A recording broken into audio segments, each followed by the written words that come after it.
Amelia 28,000 feet की ऊंचाई पर जमने वाली है। उसके बचने का एक ही रास्ता गर्म हवा के गुब्बारे की छत पर चढ़ना, कृत्रिम अपस्फीति करना है, तभी गुब्बारा सुरक्षित उतर सकता है। अमेलिया ने छत पर चढ़ने के लिए अपनी पूरी ताकत लगा दी। शरीर जम गया था और सारी चेतना खो चुकी थी। उसने अपनी ताकत का इस्तेमाल नहीं कर पा रही है। वो तुरंत बेहोश हो गई। 2 घंटे पहले उस दिन अमेलिया एक चरम मिशन को पूरा करने के लिए गर्म हवा के गुब्बारे पर बैठी थी। जाने से पहले अमेलिया ने एक छोटी सी चाल खेलने का संकल्प लिया। अमेलिया ने जानबूझकर खेली चाल, क्योंकि उसके लिए फंडिंग पाने का यही एकमात्र तरीका था। उसके बगल में वैज्ञानिक जेम्स न तो उसकी आंखों को भा रहा था और न ही उसकी जगह ले रहा था, इसलिए उसने उसे वो करने दिया जो वह चाहती थी। बहुत जल्दी गुब्बारा 5,400 फीट की ऊंचाई तक पहुंच गया। एक काला बादल आ रहा था। जेम्स नंबर रिकॉर्ड करने में व्यस्त था, लेकिन तुरंत घने काले बादल में कुछ दिखाई नहीं दिया। चारों ओर बिजली चमकी और तेज बारिश होने लगी। उड़ान के वर्षों के अनुभव ने अमेलिया को बताया, यदि आप बादलों से बचना चाहते हैं तो आपको ऊंची उड़ान भरनी होगी। अचानक एक तूफान आया। गर्म हवा का गुब्बारा हिल गया। हवा से कभी भी फट सकता है। बदकिस्मत जेम्स को गलती से गिर गया था। वह भी घायल हो गई। अमेलिया और भी बदकिस्मत थी। उसे यात्री टोकरी से बाहर लटका दिया गया। जेम्स ने अमेलिया को अपनी पूरी ताकत से वापस खींच लिया, पर ये बात अभी खत्म नहीं हुई थी। एक बड़ा तूफान आया। वे केवल टोकरी को पकड़ सकते थे। तूफान का सामना करना मुश्किल था। बादलों के ऊपर सूरज तुरंत चमक उठा। 17,000 फीट पर सब कुछ रुक सा गया था। क्या आप सोच सकते हैं कि तितली इतनी ऊंची उड़ान भर सकती है?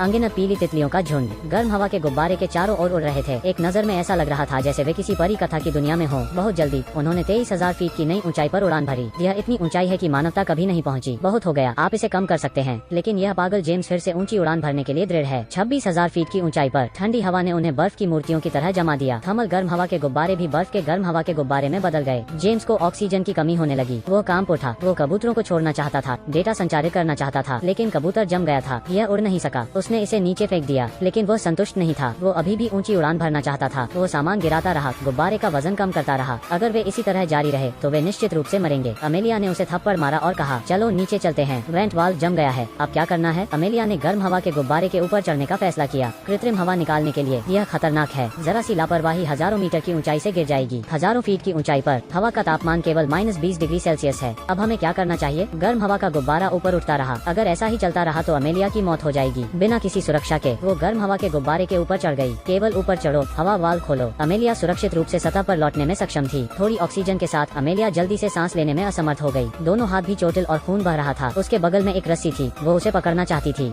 पता नहीं कब से उल्टा लटका रही है। दोनों व्यक्तियों के पास कोई ताकत नहीं बची थी। ठंड और थकान के कारण अमेलिया बेहोश हो गई। वो दृश्य याद आ रहा है जब उसका पति उसे बचाने के लिए नीचे कूद गया। वो होश में आई। उसने फिर कोशिश की। अंत में वो रस्सी को पकड़ने में कामयाब रही। उसने इसे अपनी कमर के चारों ओर बांध लिया। वो ऊपर चढ़ती रही। अंत में अमेलिया हॉट एयर बैलून के शीर्ष पर चढ़ने में सफल रही। उसने अपनी कोहनी से एयर वॉल को मारने की कोशिश की, लेकिन यह बेकार है। यह पहले से ही जमी हुई है। वो खड़ी हुई। हजारों फीट की ऊंचाई पर एक गर्म हवा के गुब्बारे के ऊपर खड़े होकर वो जोर से धक्का देती है। हवा निकल गई। चेहरे पर चाकू की तरह वायु वाल्व को फिर से जमने से रोकने के लिए उसने अपने जूते से वाल्व का मुंह बंद कर दिया। फिर चाकू से जूता काटकर पैर बाहर निकाला। जो जोश हमेशा तनाव में रहता था वो आखिरकार छूट ही गया। अमेलिया गर्म हवा के गुब्बारे के ऊपर बेहोश हो गई। गुब्बारा धीरे धीरे नीचे उतरने लगा, लेकिन ठीक उसी वक्त अमेलिया बेहोश हो गई थी। वो भी गुब्बारे की वक्रता के अनुसार धीरे धीरे नीचे खिसक रही थी।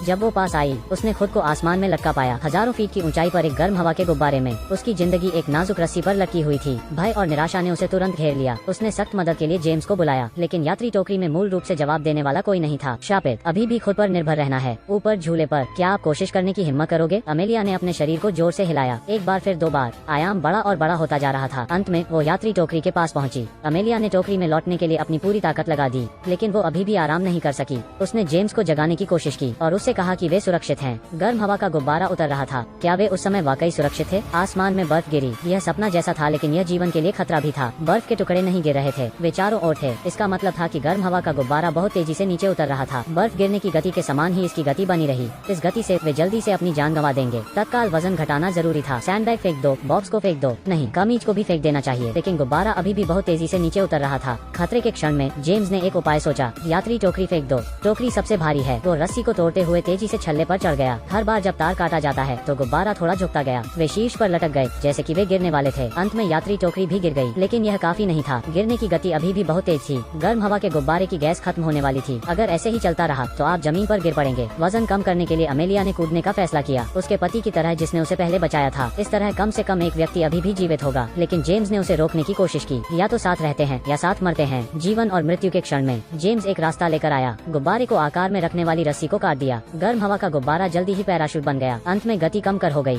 लेकिन यह अभी खत्म नहीं हुआ है। वे जंगल में गिर गए। जेम्स पहले गिर गया और अमेलिया को कुछ देर के लिए घसीट ले गया। पैराशूट अंत में रुक गया। कई कठिनाइयों और खतरों से गुजरते हुए भी सौभाग्य से दोनों जीवित थे। इस अभियान में वे 37,000 फीट की ऊंचाई पर पहुंचे। उस समय मानव जाति की उच्चतम उड़ान ऊंचाई का रिकॉर्ड तोड़ दिया। उन्हें भी हर समय याद रखना, दुनिया के लिए अपनी जिज्ञासा कभी न खोएं। इस दुनिया की उपस्थिति के कारण हमने जो कुछ भी किया जोखिम भरा है और उस पर निर्णय भी लिया है।